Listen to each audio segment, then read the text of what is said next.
My name's Leela Meadow-Connor, and I'm the Executive Director of the Tallgrass Film Association. As the Executive Director, I do everything from fundraising to social media to marketing.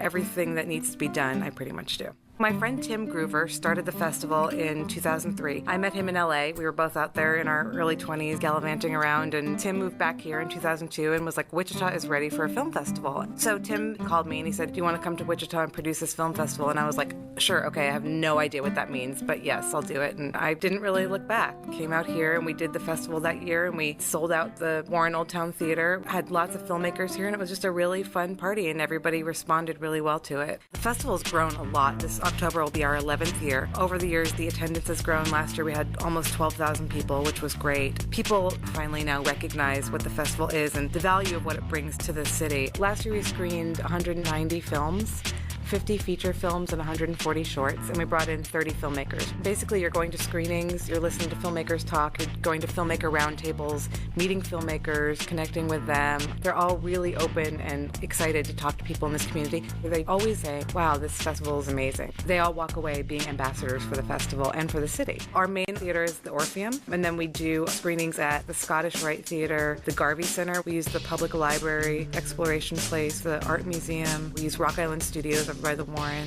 So we screen at a lot of different venues throughout the weekend. I think we'd like to become like a regional festival, and we've already started to do that. I mean, everywhere you think of has a film festival. For Tallgrass, we really become kind of known for being this mecca of great independent film right here in this heartland region. My advice to somebody is work your ass off. Everything happens for a reason, and I never would have expected in my entire wildest dreams that I would end up living in Wichita doing a film festival. I mean, I could never have predicted that, but it's been a great experience and I wouldn't change anything.